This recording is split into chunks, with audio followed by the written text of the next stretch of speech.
It's all about family, being in people's living rooms, all the interaction and getting to know who our viewers and listeners are. When I was young, my dad used to say, "Nah, stop arguing." I wanted an outlet that would enable me to give my opinion. People are going through a really hard time right now, and I know that you don't feel like you're being listened to by the establishment. I came to GB News because it's the People's Channel, and I want the audience to have their say on the events of the day. We're dynamic. We do something different. Democracy shows that the wisdom of the nation is in its people. I get to travel to find out what the story is from a personal perspective. The British people aren't fools. We know when we're not being told the full story. We've got to work out how Britain moves forward from this. It's the best country in the world. The establishment had their chance. Now we're here to represent your views. Britain's watching. Britain's watching. Britain's watching. We're proud to be GB News. The People's Channel. Britain's news channel. Hello, I'm Esther McVeigh. And I'm Philip Davis. Whether you're watching or listening on TV, online or on radio, we handpick the latest stories, debates and expert opinions for your weekend. So whether that's politics, news or showbiz, we've got it covered. Join us every Saturday morning at 10 o'clock on GB News.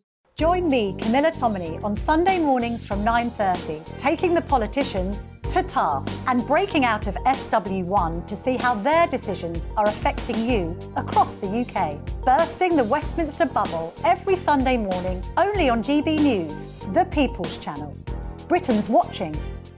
GB News has its own late-night paper preview show, Headliners, where comedians take you through the next day's top news stories. You don't have to bother reading the newspaper, we've got it covered for you. Headliners, every night at 11 p.m. and repeated every morning at 5 a.m. We won't send you to sleep like some of the other paper review shows out there. GB News, the People's Channel, Britain's news channel. Join me, Nana Akue, Saturday and Sunday afternoons on GB News. Expect fiery debate and passionate discussion as me and my panel tackle some of the biggest topics hitting the headlines. It's a place for everyone's opinion. No one gets cancelled, but no one gets an easy ride. Oh, she's on it today! Be ready for conversations that are fierce, frank, and of course, fun. Every Saturday and Sunday afternoon from 4 p.m. on GB News, the People's Channel. We are GB News, the People's Channel. And right across the United Kingdom. You can find us on Sky Channel 512, Virgin Media Channel 604, Freesat Channel 216. Freeview Channel 236, And YouView, Channel 236. You can also take us with you on DAB Plus Radio. With the GB News app and at the website gbnews.uk. We're absolutely everywhere. Come join us on GB News, the People's Channel, Britain's news channel.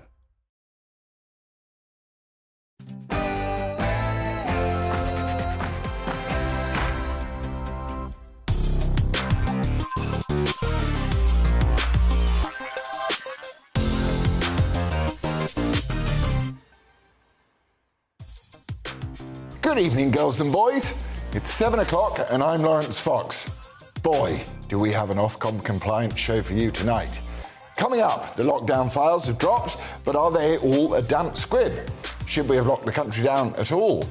These explosive revelations suggest the government might not have always followed the science when deciding to confine us in our homes.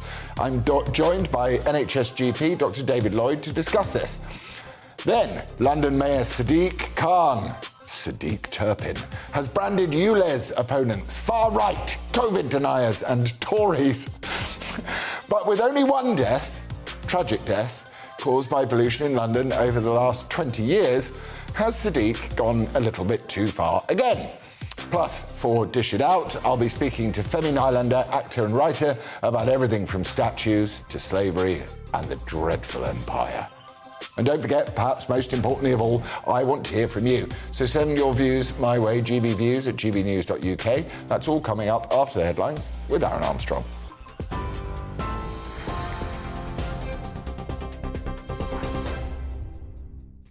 Hello there, I'm Aaron Armstrong in the GB Newsroom.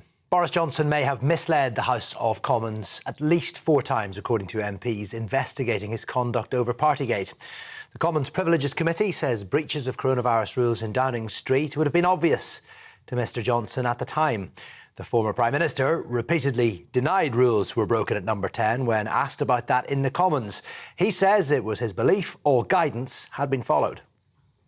The reason there's no evidence to show that I must have known or I must have believed that illegal events were taking place, is because I didn't. And I thought we were fighting COVID to the best of our ability in very difficult circumstances, in Number 10, in the Cabinet Office, night and day. And I believe that what we were doing was in conformity with the COVID regulation. So that is why I said what I said in Parliament. Well, Boris Johnson says he would have queried Sue Gray's independence before appointing her to investigate Partygate if he'd known she'd join Labour. The senior civil servant, who's been appointed Sir Keir Starmer's new Chief of Staff, found widespread rule-breaking had taken place in government buildings, and Mr Johnson was fined by police. Labour say Boris Johnson's using the appointment to vindicate himself after he was ousted over a series of scandals. Conservative MP Jacob Rees-Mogg has called for a proper inquiry into the appointment. Major ambulance strikes in England and Wales have been called off after what unions have described as a huge shift in the government's position. Tens of thousands of key workers in England had been due to walk out on Monday and Wednesday next week. Unison and GMB have suspended industrial action, though, following agreement by ministers to reopen pay talks for this and next financial year. Strikes in Wales and Scotland have also been paused for talks with their respective governments. Meanwhile, teachers in Scotland have received a new pay offer. The proposal is offering a 7% pay rise backdated to April last year. That's a further, and also a further 5% from this April and another 2% from next year. The Educational Institute of Scotland plans 20 days of rolling strikes targeting every local authority north of the border between March and April. Constance Martin and Mark Gordon have been remanded in custody after the remains of a baby were found on Wednesday. The pair were charged with manslaughter, concealing the birth of a child and perverting the course of justice at Crawley Magistrates Court. The remains of the baby, named in court documents as Victoria, were found in a shed in Brighton following a major search, and the pair will appear at the Old Bailey at the end of the month. TV online and DAB Plus radio, this is GB News, but now it's back to Laurence.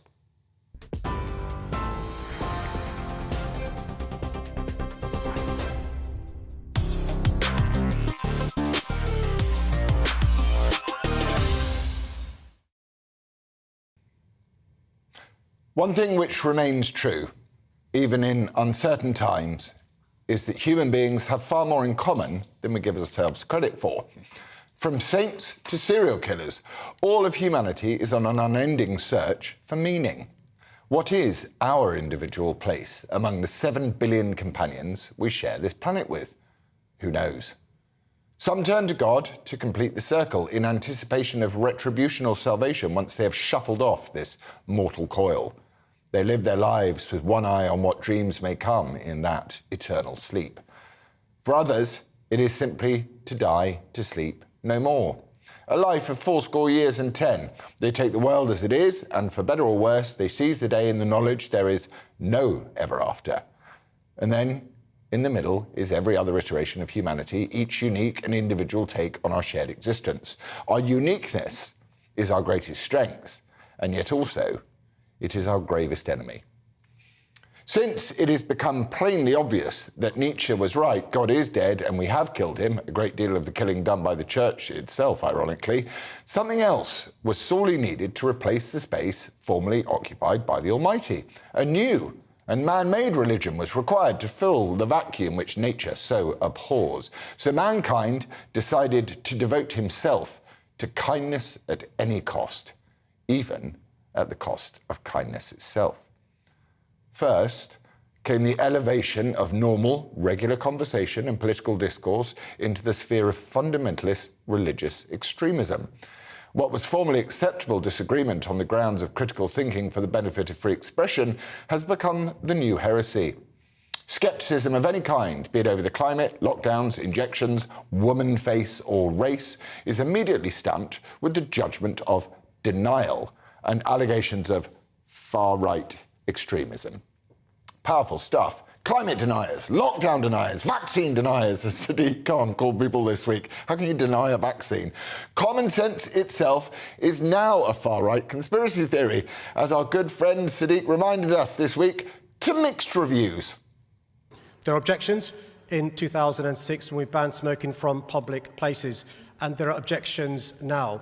What I find unacceptable, though, is some of those who've got legitimate objections joining hands with some of those outside who are part of a far-right group who are... Some of those outside, let's be frank, let's call a spade a spade. Some of those outside are part of the far right, some are COVID deniers, some are vaccine deniers, and some are Tories. Oh, I could watch it all day. What a charming, if thin-skinned chap, thick-skinned even, chap this progressive is. There are positives, though. The new religion is very inclusive and diverse and easy to feel part of, as adherence demands no meaningful interaction with the truth whatsoever. Quite the contrary. In fact, the only thing a disciple of the new religion really needs to sign up to is the doctrines and signal them virtuously on unending repeat, whilst calling anyone who doesn't do the same a far-right, bigoted, fascist, climate-denying, anti-vax conspiracy theorist. Simples. They aren't even hindered by having to adhere to the very doctrines they preach, as the climate crisis doomsday cultist globe-trotting from conference to conference in their private jets so consistently and irritatingly prove. The same is true of the lockdown fanatics, those in the regime, the opposition to the regime, and the media who push so virtuously for longer and harder lockdowns have had to do something deeply unfamiliar this week. It's called soul-searching. Rapidly reverse ferreting on some of their more extreme positions, and the truth slowly looming into view. Matthew Hancock, in his infinite wisdom, decided to share 2.3 million words of WhatsApp communications with a journalist who isn't particularly famous for keeping confidences. One would have thought that breaking such a large story would have the media in conniption fits, but as it is, the completely impartial and not in any way political hacks on the Today programme, rather than patting Miss Oakeshott on the back for this mega data dump of ministerial stupidity, decided instead to shoot the messenger. Nick Robinson attempted to hastily assemble something resembling dignity and a conscience, and chose to take a pop at Isabel's betrayal of Matthew ahead of Matthew's betrayal of our entire country.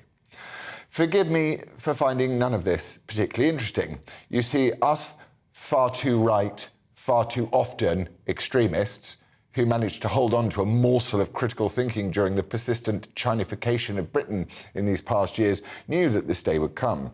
The slow and carefully managed reveal. The slow awakening from the dream of the extremely deadly virus. The plot had too many holes, you see, and now all of us must stare in cold wonder at the sheer enormity of the calamity. And those of us who by dint of birth were born with curious and sceptical minds, so reviled and persecuted in this time of the new religion, watch this stage-managed reveal with a sense of foreboding. The foundations of a narrative are being set. They will have to confess to the cock-up, but will they confess to what the cock-up covers up? I'm not holding my breath. It's going to take more than a few million leaked WhatsApps to wake people up. So where does this leave us? That is the question. Matthew's off to QVC or somewhere similar, that much is clear. But what about the broader picture? This oddly coincidental cock-up, which just happened to accidentally take place all around the world at exactly the same time. The merest mention of a possible drive towards one world government these days is instantaneously shut down with the ever-lazy allegation of anti-Semitism. New dog, same tricks. What about the preventable deaths? The excess deaths. Why was drug repurposing shut down so severely? What about midazolam, Matthew? What about the vaccination of children, pregnant women, and the healthy? What about exercise? What about vitamin bloody D, for crying out loud? The truth dies in darkness, and these WhatsApps do not bring us any closer to the light. So I, for one, will not be applauding Act 2 of this so far predictable tragedy until the entire truth, in all its uncomfortable ugliness, is laid out for all to see. There must be no stone left unturned, no alleyway of inquiry cordoned off to spare the blushes. There must be a full, open and honest inquiry about this, the darkest time in human history. But already, The voices asking for that debate are under fire again, slandered and ridiculed despite the fact that time upon time they have been proved right. Far too right. Far too often to be ignored. If we do not learn from history, we're destined to repeat it. Free speech, thought and inquiry is the vaccine to prevent future infection. But free speech is the only thing this new religion will not and cannot tolerate. Well, joining me to discuss this is NHS GP Dr. David Lloyd. Good evening, David. Was the COVID lockdowns an experiment in the battery farming of humanity? Well, I need to give you a health warning here, Laurence. I'm afraid I am at the other end of the spectrum from where you're coming. I believe that the lockdowns were an entirely good thing. I think the evidence is overwhelming, and if you'll give me the chance, I will go through some of the scientific data that we've got so far on the effects of lockdown and what it's done to save lives. So that's where I'm coming from. I appreciate that we are at different places on our journey through life, but yes. Rather than examining data, would you say that your access to the data and your thinking about data was affected by your age?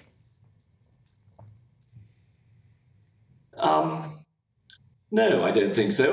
For the 2 years of COVID, I had a very privileged life in that, unlike everybody else who was stuck in lockdown, I was locked down here in this clinic looking after patients who had COVID. I was running the local COVID hub. And the first thing we thought about was caring for our patients in this terrible disease. My age didn't come into it, really. I've caught COVID twice and have had no problems. Do you think the government ignored the science in regards to the second lockdown particularly? I think I'm afraid if we start dissecting out the individual lockdowns, I won't have the evidence. I think we got the first bit right, the first bit wrong, and I think we got the second bit right. I think by some extraordinary collection of different things, we've managed to steer a course so that our population as a whole now has a large amount of resistance to COVID. And we did, on the second lockdown, perhaps overdo it. But on the first lockdown, we were too late. So I think we lost a lot of lives at the beginning. And I think we've managed to get it just about right now, whereas China has got it slightly wrong. But I think the evidence is overwhelming that the countries that did lockdown early saved many more lives than we did. And what do you make of the suppression? You know, as we see these WhatsApps reveal themselves, do you think that we're being given a narrative? What do you make of the suppression of alternative treatments, of repurposed drugs and things like this? Well, you know far more about this than I'm afraid. I'm afraid the Telegraph is on the side of a paywall, and I don't think I want to burden my life with a right-wing journal. But it's not in the Telegraph. WhatsApps are very revealing in terms of the discussions that were had. But the data is absolutely clear that we got some things very right. The vaccines, which again I noticed that you're a little hesitant about. The vaccines saved millions of lives. Lockdown saved millions of lives. And what's so fascinating, of course, is that some of the data comes from very political sources. If you look at Democratic states in the United States and Republican states in the United States, which had very different attitudes to lockdown and mask wearing, for instance, you'll find that the death toll in the Republican states was 38% higher than those in the Democratic states. So we've actually got data, not only in science, but in politics, that shows us. But they didn't destroy their economies in the process. And, you know, the thing that I don't enjoy about the COVID debate is flinging around data, because I can fling around data talking about, you know, people took more vitamin D, they'd be fine. Data is fundamentally important with this. It's great to have feelings and the ability to talk about everything, which is great, but you need to have firm scientific data to present evidence for and against lockdown. But the scientists said that we should lock down for Omicron, a cold. Well, please, the data is there. If you want to know, I can't split it out in lots, but I promise you, lockdowns done in 11 European countries saved 3 million lives. And the death rate that we have in the UK, 220,000 people. compared to 2,500 people in New Zealand. I know a smaller population, but can you understand why the public? We know that these things work, and the tragedies of lockdown, as lots of people have said, are there. It was very isolating for a lot of people. There's a lot of disease that I'm spending my life unearthing now because people didn't come forward during lockdown. The mental health was extraordinary, but those were extraordinary times. If you could have sat in my clinic in April 2020, the ambulances were queuing down the drive. Well, forgive me, David. Forgive me. Sorry, forgive me. In April 2020, in April 2020, I was sat watching my mother die, and then I was attending her funeral alone with my family while these bullshitters in Parliament were partying. So I'm done. Thank you. I'm sorry, I shouldn't have sworn, but I'm not listening to this. Lockdowns are good stuff anymore. I don't agree with you. Thank you for coming on. Right, I'm sorry again. This is a motive subject for me. I find it very, very upsetting. Thank you, David. Coming up, Sadiq Khan slams anti-ULEZ protesters as far right and COVID deniers. Is he right? We'll be having the debate. Don't go anywhere. Back in 3.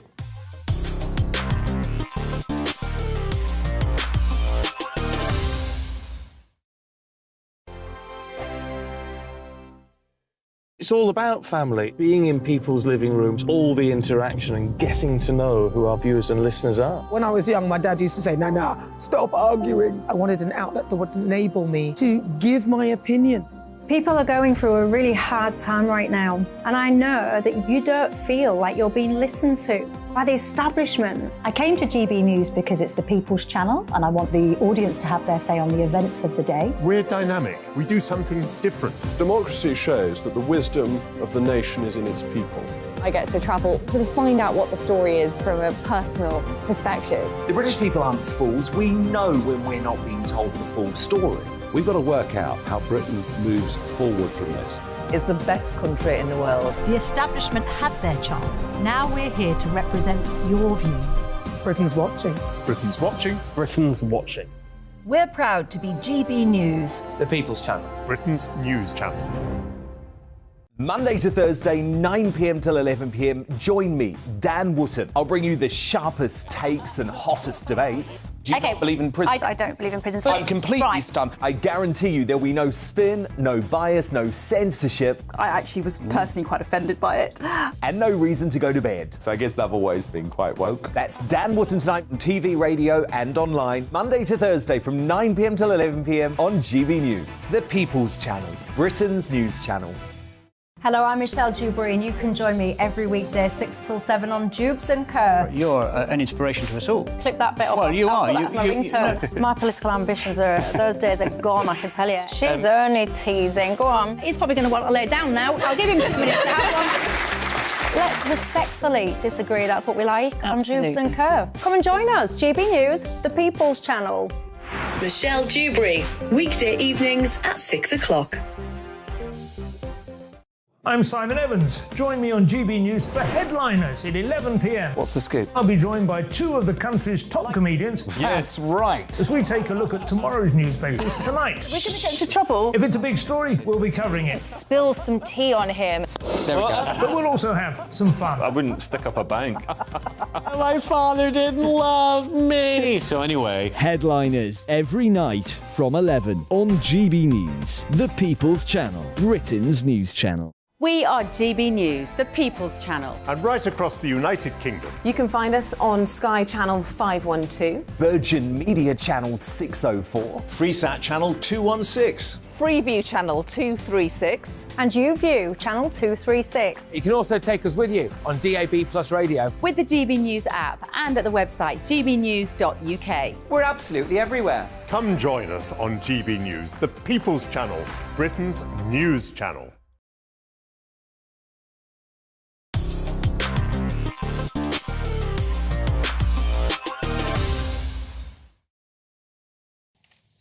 Hey, Welcome back to GB News with me, Laurence Fox. Now, the Mayor of London, Sadiq Khan, raised a few eyebrows last night when at a public meeting in West London, he slammed those demonstrating against the expansion of the ULEZ scheme, saying, quote, "Some of those outside are part of the far right.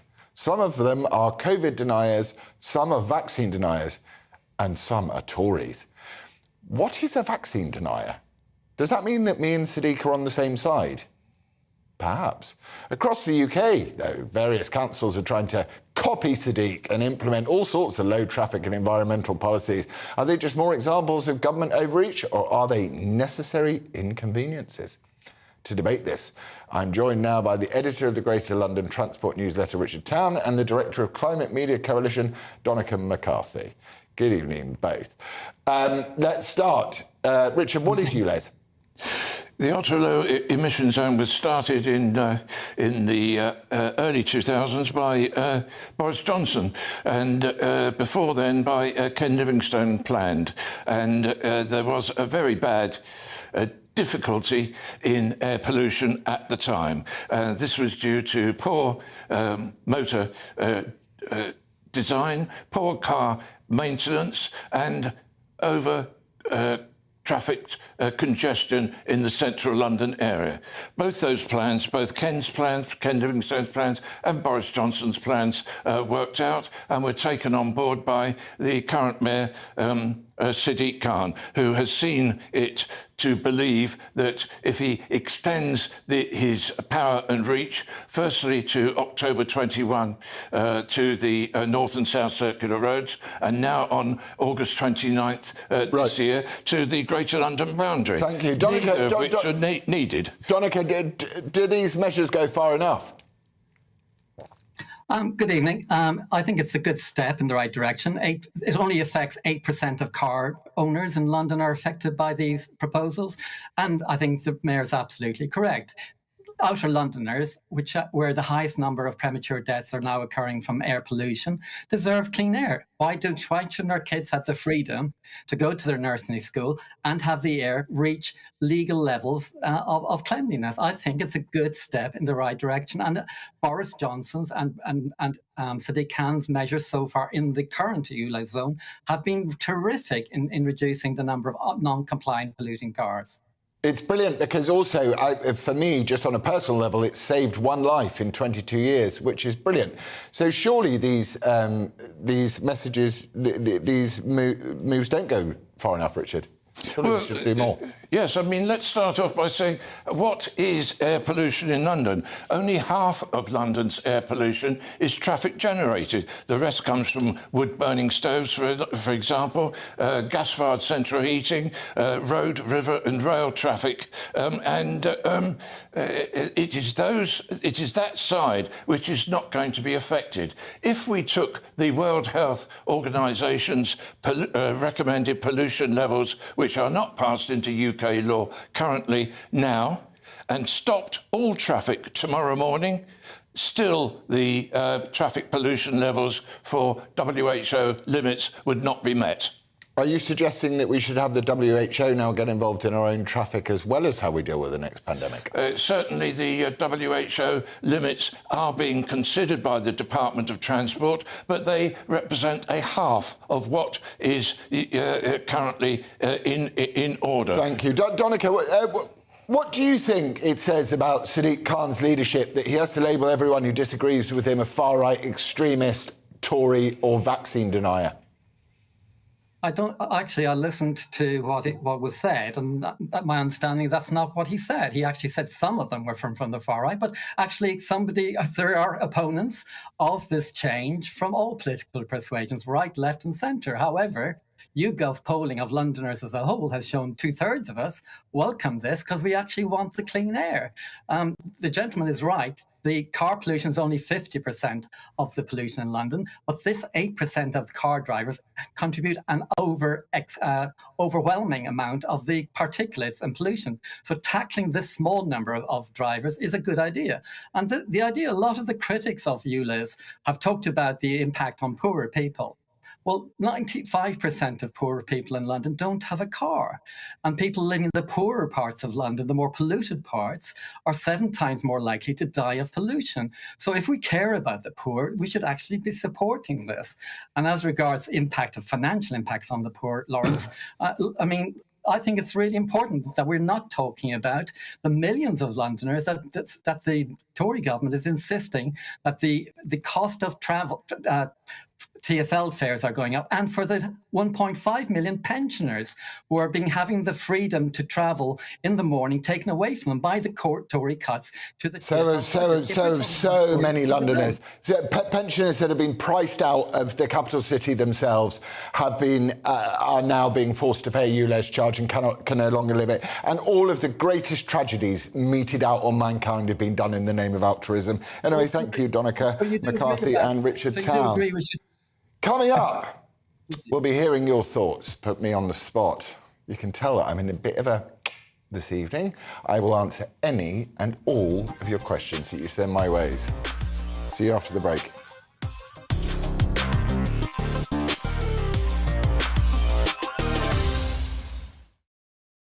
I appreciate it. Thanks so much. I joined GB News because I was sick and tired of not hearing my views being represented, not just mine, but so many people that I knew and spoke to. I just couldn't get my voice out there. I couldn't say anything. I couldn't do anything. Whatever the narrative was, I kind of had to follow it. GB News is there to provide a voice for those who have been ignored by the establishment media. We think different things. We've got a different style. GB News is here to be optimistic and positive about the future. It's real kind of dynamic and flowing, with the audience very much at the heart of it, like a big family. Here at GB News, we talk about the things that matter to you. Hearing the voices from right across our towns and cities, especially our towns. All sides of the argument represented with a heavy dose of opinion. We're on a mission here to make a difference. And the GB News family really is here for you, and whatever time of day you can watch or listen. Britain's watching. Britain's watching. We're proud to be GB News. The People's Channel. Britain's news channel. Westminster is going around in ever-decreasing circles, followed by the media. Britain is broken. How on earth did we get into this mess? But more importantly, how do we get out of it? Join me at 7 p.m, Mondays to Thursdays on Farage, here on GB News. We will have open, rational debate. We've got to work out how Britain moves forward from this. Join us here on GB News, the People's Channel. Britain is watching. You've probably seen politicians interviewed 1,000 times, but we do it differently. We find out who they really are, we don't shout, we chat, and hopefully we bring a bit of light, not just heat. Did you know Kate Moss? Apparently. Do you have a pair of jeans or a pair of jeans? No, of course I don't. What would I do with them? My friends are like, oh my God, what's she doing now? Join me every Sunday at 6 for Gloria Meets, only on GB News, the People's Channel, Britain's news channel. I'm Jacob Rees-Mogg, the Member of Parliament for North East Somerset and a former government minister. For years, I've walked the corridors of power in both Westminster and the City of London. I campaigned in the largest democratic vote in our island story. I know this country has so much to be proud of. We need to have the arguments, the discussions on how we make it better. The wisdom of the nation is in its people. Vox Populi, Vox Dei. That's why I'm joining the People's Channel. Join me Monday to Thursday at 8 p.m. on GB News, Britain's news channel. I'm Mark White. As GB News Home and Security Editor, I cover those key issues that are so important to you. Our authorities, our communities doing all they can to combat violent crime. With the public services under unbearable strain, why are we still failing to control our borders? Defence, the first priority of any government, has been continually hollowed out. Can we trust our politicians to protect the armed forces? Join me, Mark White, on GB News.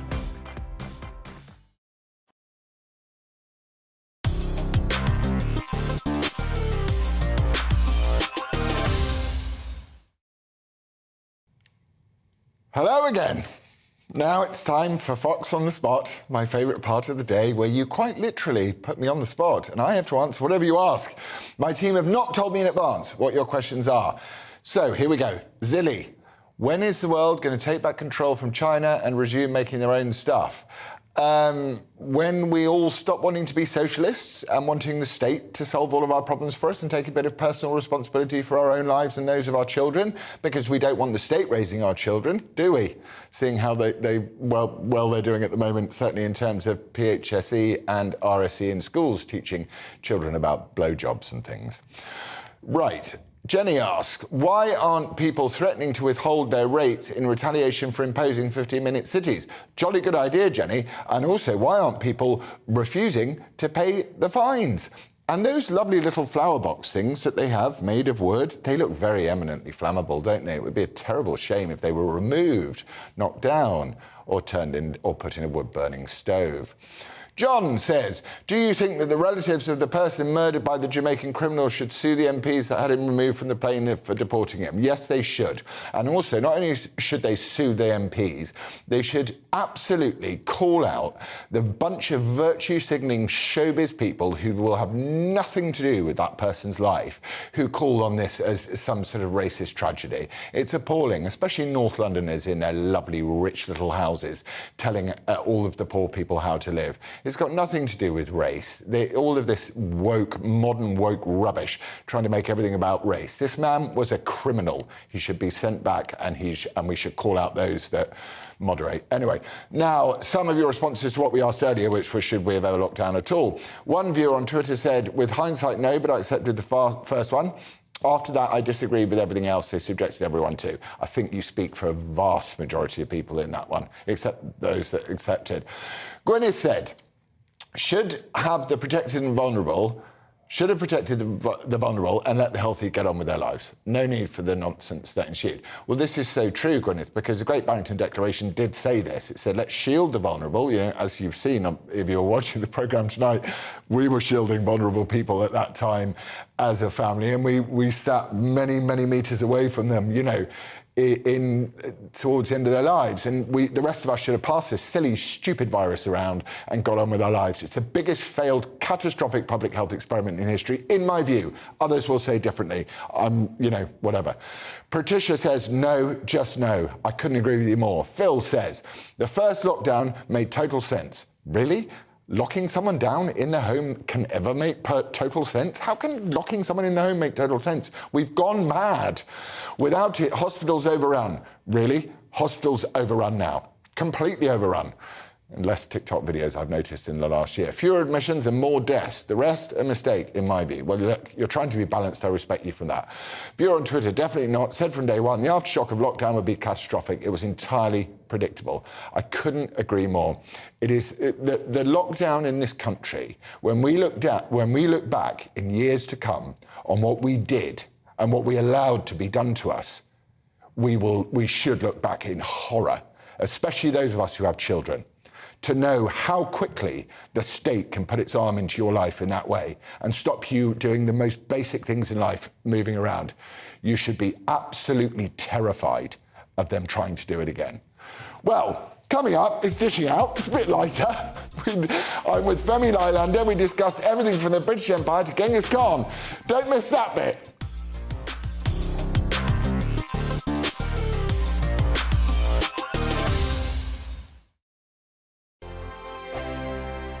First and foremost, I am a GB News fan, and I was before I was working here. Just love the fact that we're asking the questions that a lot of establishment media won't ask. With a bit of a twist, we not only want to inform you, but we want to keep you entertained. It's worth the drive because you get in and the team's all ready and waiting, they're itching to go, and it's a proper little family. GB News is the people's channel. It's the audience that makes the programme sing. We're giving our viewers and our listeners a voice. I see the thousands of your letters, tweets, emails, you name it, coming in. Britain is broken. How on earth did we get into this mess? But more importantly, how do we get out of it? The establishment had their chance. Now we're here to represent you. It's time for something different. It's time for GB News. I'm very patriotic. I believe in Britain. Our best days lie ahead. Britain's watching. Britain's watching. Join us here on GB News. The People's Channel. Britain's news channel. Hi, Andrew Pierce here. Join me every Friday lunchtime for a proper no-nonsense debrief of the week's events. With special guests in the studio and the GB News team on the ground, I'll be getting you up to date with news, some intelligent discussion, and my own sharp take. The weekend starts here with me every Friday lunchtime on GB News, the People's Channel, Britain's news channel. I'm Michael Portillo. Join me on GB News on a Sunday morning for topical discussion, debate, arts and culture, and sometimes even ethical dilemmas. I don't always agree with you, Michael. Michael Portillo, Sundays on GB News, the People's Channel, Britain's news channel. I'm Andrew Doyle. Join me at 7 o'clock every Sunday night for Free Speech Nation, the show where I tackle the week's biggest stories in politics and current affairs with the help of my 2 comedian panellists and a variety of special guests. Free Speech Nation, Sunday nights from 7 on GB News, the People's Channel, Britain's news channel. Here on GB News Live, we'll be keeping you in the picture, finding out what's happening across the country and finding out why it matters to you. We'll have the facts fast with our team of reporters and specialist correspondents. Wherever it's happening, we'll be there from 12 noon on TV, radio and online. GB News, the People's Channel, Britain's news channel. Join me, Patrick Christie's, Monday to Friday, 3 till 6. We tackle the day's news agenda like you've never seen before. It's high tempo, high octane, the most controversial topics, and the best guests. You will not be able to take your eyes and ears off it. I'm not afraid to ask the questions that you really want answered. 3 till 6 p.m, Monday to Friday on GB News, the People's Channel, Britain's news channel. Join me, Laurence Fox, on GB News. Frank, fun, fearless, and sometimes serious. Much as I love a Friday night punch-up, what I really want is a battle of ideas. I want to look at things differently. I want to hear different voices and engage with your unique experiences. Every Friday at 7 p.m. on GB News.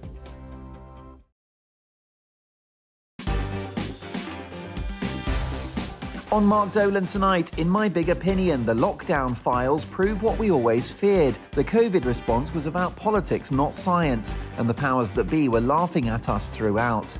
As top bureaucrat Sue Gray joins the Labour Party as their chief of staff, proof if you needed it that our civil service is not impartial. My Mark Meets guest is the woman who is destined to become the boss of fashion giant Levi's before she gave it all up to take on the woke mob. Plus my panel and tomorrow's papers. We're live from 8.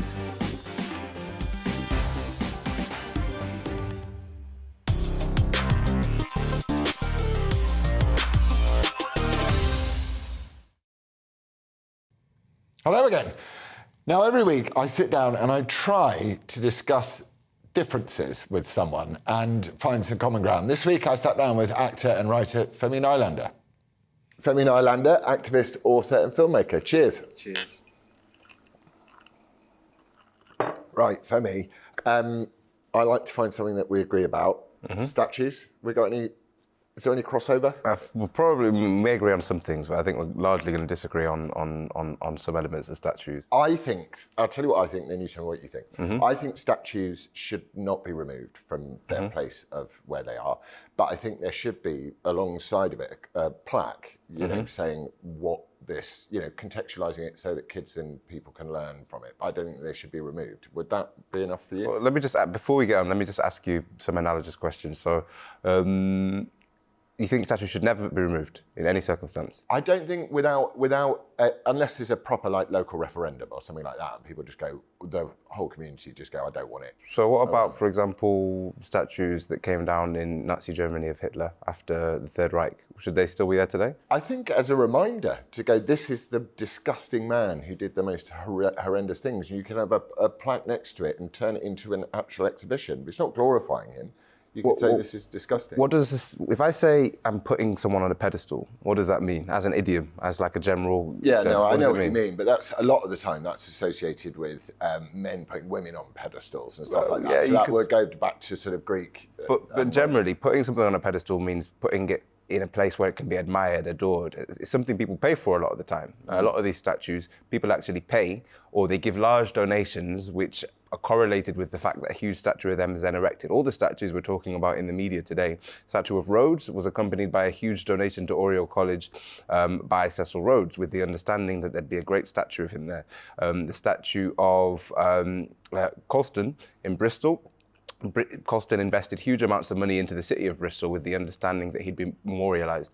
People like to have their faces on the side of buildings. They like to have huge statues of them in public places. And generally, if I'm walking past something and there's a small plaque written with this person did some bad things, and there's a huge statue of them kind of dressed as a Roman emperor, which is the case with Codrington in All Souls College, who was another slave owner, or looking very fierce and magnificent. Maybe I don't read the plaque, but generally, a statue is a glorification. If it's put in a public space, the reason we have statues is the same reason we have statues to World War I veterans, or the same reason we have statues to a number. It's a way of glorifying someone. If it's in a museum, it can be properly contextualized, but it's difficult to put a small kind of A4 plaque next to something and say, cool, we've contextualized that when it's in a public space. Yeah, okay, so that's an interesting take. So you think that just by the very existence of a statue, that it is automatically associated with the glorification of that individual? Yeah, if it's in a public space, if you have a statue in Trafalgar Square, you look at the statues in Trafalgar Square, the idea is that this is someone who is worthy of being glorified. This is someone who people should walk by in public spaces on the street every day and be reminded of this person and see this person larger than life, bigger than they are. Look up, literally look up towards this person, because these statues are very rarely 6 foot tall. They're usually 20 foot tall. Yeah. That's what public statues always have been. You rarely find anyone building a statue to someone that they find reprehensible. But maybe that would be a good development of statues, because as you say, we don't want to live in a world where people pay for their own, I don't want to go, right, I want a massive statue of myself anyway, I'd never want one. But maybe it's a good idea to have an entire conversation about statues. But if you're just going to take it away, it seems like we are removing it from the opportunity of people to see it, rather than, if we're talking about footfall and we're trying to educate people, certainly over stuff like slave trading and parts of our history which we're not proud of, in Germany and Hitler and stuff like that, you'd want as much footfall as possible past that statue, wouldn't you? And in Hitler's case, you would. I mean, I think they should have a statue of Hitler to go, don't ever do what this dude did.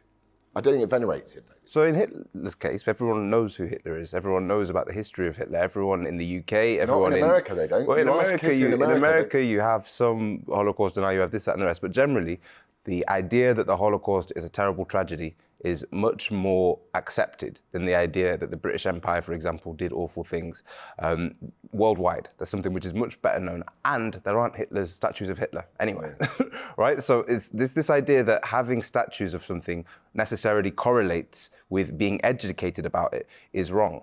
The knowledge about who Rhodes was. So I was involved in the Rhodes Must Fall movement when it first started out in 2016, and when the second kind of big protest happened in 2020, both times. The first time, the newspapers were referring to Rhodes as a philanthropist, as a benefactor, as someone who basically... Which he was on some levels. But the money from that came from a certain place. If I steal money and then I give it to someone, it's very dubious. The second time round, they were talking about him as a colonialist, as an imperialist, etc. The thing which changed the way that people viewed and spoke about Rhodes wasn't a statue of him being there for 200 years. It was the fact that we did protests calling for the statue to be removed. It's still there, it hasn't been removed. But the very discussion about removing it has caused more debate over who this person was and advanced the conversation over this person's past more than having the statue there ever did. The same with Colston. People didn't know who Colston was. People didn't, apart from people in Bristol, didn't know that there was this slave trader and exactly what he'd done until people took the statue and threw it in the river, and now people do. So the idea that having statues is educative, people aren't educated usually by statues. Largely, people walk past someone who did something. Either people walk past it, they're like, oh, who's that? I don't know.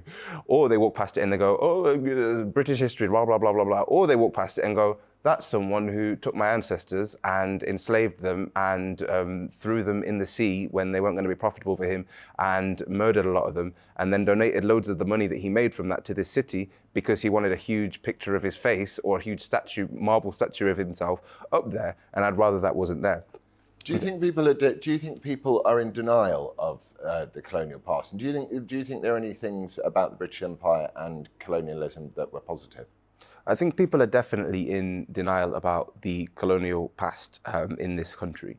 I think if you look at anything which spans the whole of the world, or not the whole of the world, but basically half of the world, a quarter to half of the world, for that period of time, you'll always find some things which are positive, some things which are negative. But at the end of the day, and it always depends on who is positive and who it's negative for. At the end of the day, the net effects, in my opinion, are negative. Even if you look at one of the main ideas behind the idea that the British Empire is positive. You look at the idea of the Industrial Revolution, and in the UK, we're taught the Industrial Revolution happened in a vacuum. We're taught about the cotton mills and this, that, and the rest. We're not taught where the cotton came from, right? In the UK, we're taught this idea about the Industrial Revolution. I was at school. I was taught where the cotton came from. I remember very clearly being taught. I wasn't. I was taught about the mills maybe because I'm from Bolton and Wigan, and this is where the mills actually took place. But I was taught a lot about that. I wasn't taught about the history of where the cotton came from. So we had different experiences on that regard.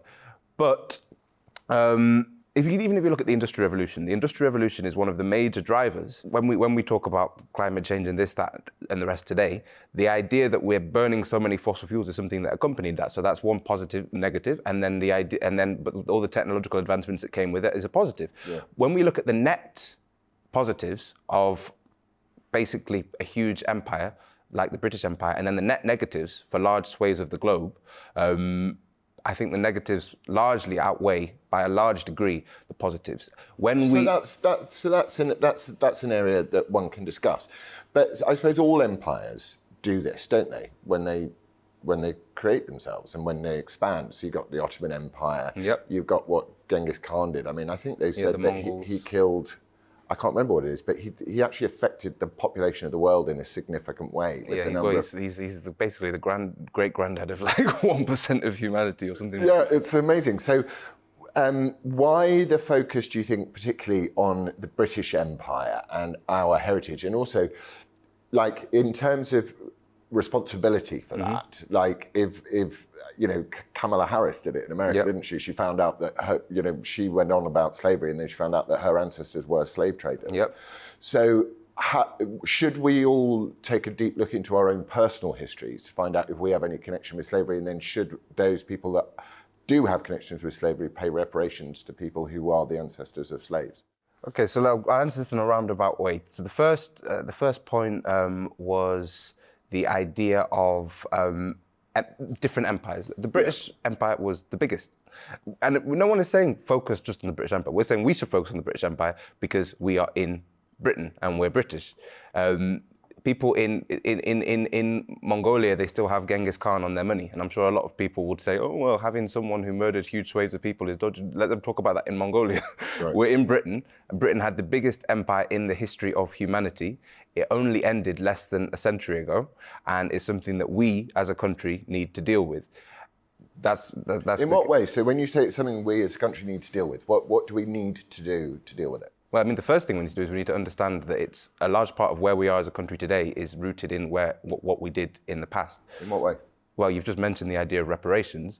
Look at the countries which are ex-colonies of the UK.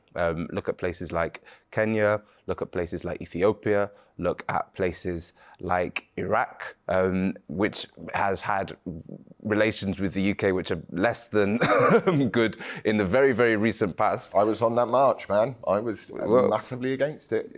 Exactly, but that's what I mean. Colonialism is not something which has just ended. Colonialism is something which carries on through military interventions, through coup d'etats, through supporting of various dictators all over the globe up until today. But it's something, that's called neo-colonialism, new colonialism, kind of something which is a bit more hidden.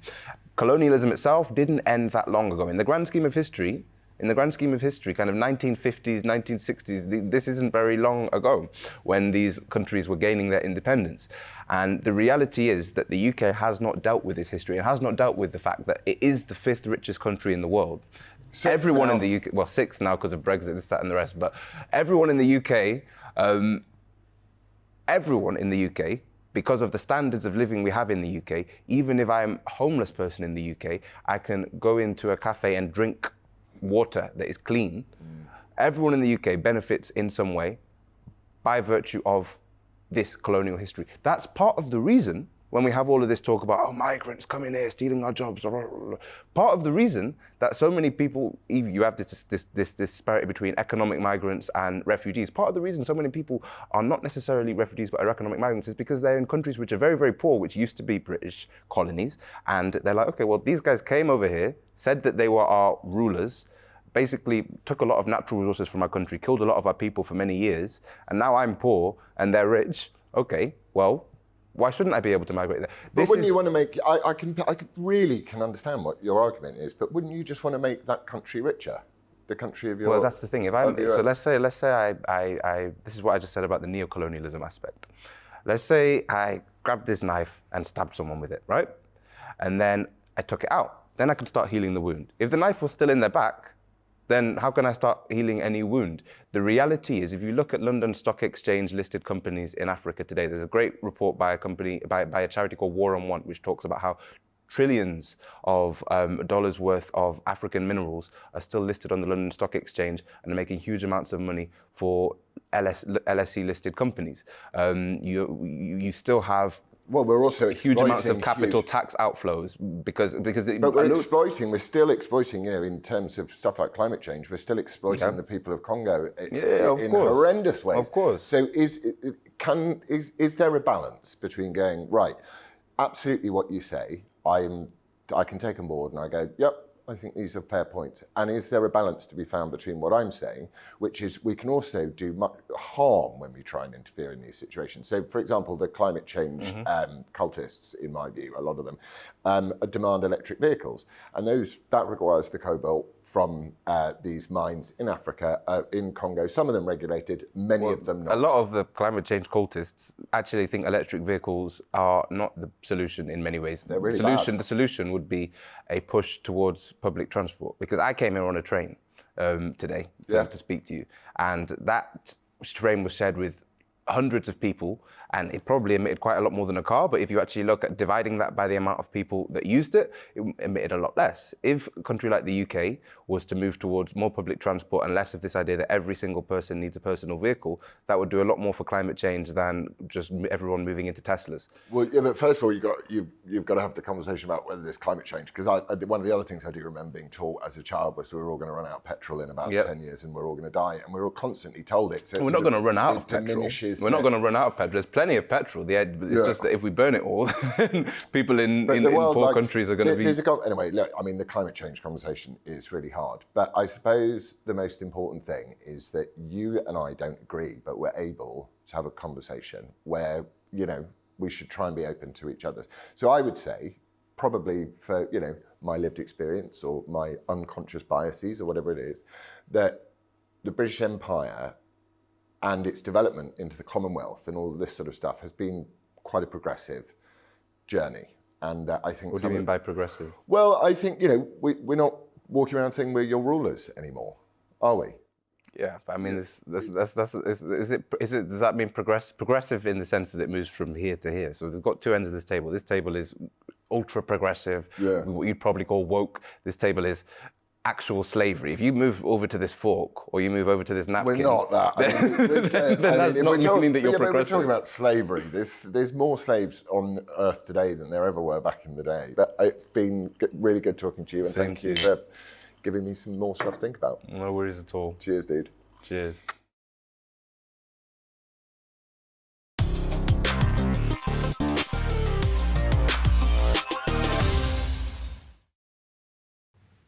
Hello, it's Aidan McKiven here from the Met Office. Much colder weather is on the way over the next few days, but for the next 24 hours it stays relatively quiet. A lot of cloud in the sky, dry for most, showers for some, especially associated with this cold front coming into northern Scotland. On Friday night, that will pep up the showers across northern Scotland, and it will bring some showers by Saturday to North Sea coast as well. Otherwise, high pressure situated to the west of Scotland, still bringing a lot of cloud in from the North Sea. And I think for much of England and Wales, it is a cloudy night. But northwest England, some parts of the Midlands could see some cloud breaks. The more lengthy cloud breaks are likely across central and western Scotland, where there will be a frost, but where we keep the cloud 3 or 4 Celsius. And then as we start off the weekend, further showers into the north of Scotland, and then during the morning showers drift into eastern parts of England, especially East Anglia, parts of Lincolnshire and Yorkshire. and those showers will come and go through the day. They'll mostly be light and well scattered, but they'll be brought about by a wind off the North Sea, which will continue to make it feel cold, even if temperatures are similar to the last few days. 7, 8, 9 Celsius. 4 degrees for Lerwick, and that's the first sign of a change on the way through the weekend. Lerwick already has the northerly winds, an increase in showers for Lerwick and some hill snow later Saturday. And those showers then increasingly affect northern and western Scotland. They'll drift into parts of Northern Ireland, western England, as well as Wales. And with a lot of cloud cover again, Sunday starts off mainly frost-free, although any cloud breaks overnight will lead to a touch of frost in places. So another cloudy start to Sunday. Some brighter skies around at times, but I think there'll be more showers around on Sunday, particularly across central and western parts of the UK, and increasingly through northern Scotland. Those showers will spread south and they'll bring some snow to the hills. Now on Monday, much colder air pushes the showers south, so some sleet and hill snow. Tuesday, widely much colder.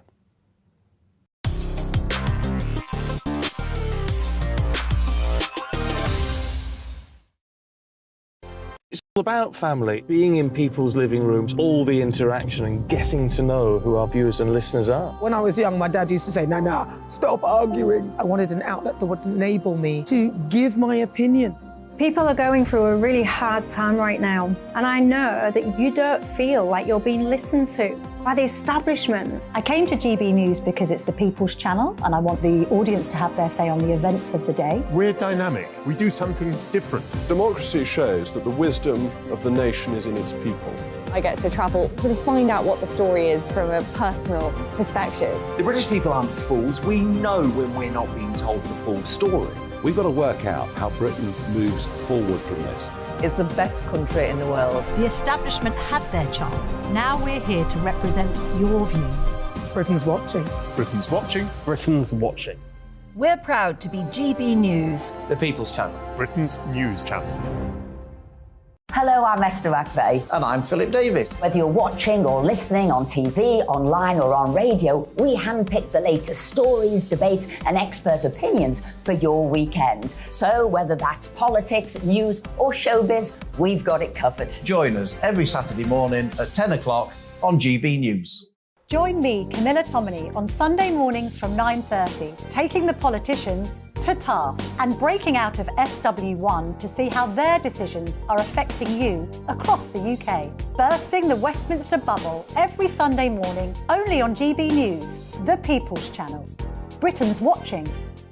GB News has its own late-night paper preview show, Headliners, where comedians take you through the next day's top news stories. You don't have to bother reading the newspaper, we've got it covered for you. Headliners, every night at 11 p.m. and repeated every morning at 5 a.m. We won't send you to sleep like some of the other paper review shows out there. GB News, the People's Channel, Britain's news channel.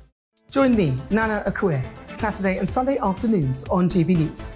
Expect fiery debate and passionate discussion as me and my panel tackle some of the biggest topics hitting the headlines. It's a place for everyone's opinion. No one gets cancelled, but no one gets an easy ride. Oh, she's on it today! Be ready for conversations that are fierce, frank, and of course, fun. Every Saturday and Sunday afternoon from 4 p.m. on GB News, the People's Channel.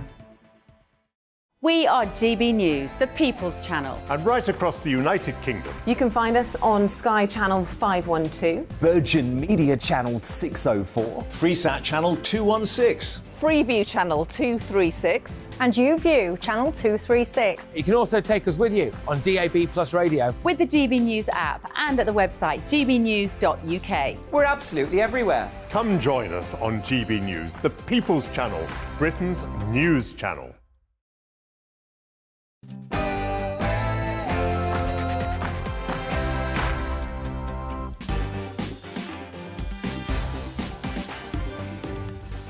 Welcome to Mark Dolan tonight. In the first hour of the show, we'll be asking former member of the European Parliament, Godfrey Bloom, of course, a former UKIP MEP, does the civil service have a left-wing bias? Also, we'll be asking whether Ken Bruce's last show on BBC Radio 2 today is an example of the BBC's institutional ageism. Is Ken Bruce too male, pale and stale for the BBC? We'll be asking author, columnist and broadcaster Gary Bushell, live in the studio, a true Fleet Street legend. Also, reality TV sensation Sandy Bogle will be joining us to discuss whether reality TV is making Britain stupid. Plot spoiler, I should say. It absolutely is. A very busy 3 hours to come. Don't forget, after 9, we've got my big opinion monologue. We've got my take at 10, my all-star panel, and much, much more. See you after the headlines with Aaron.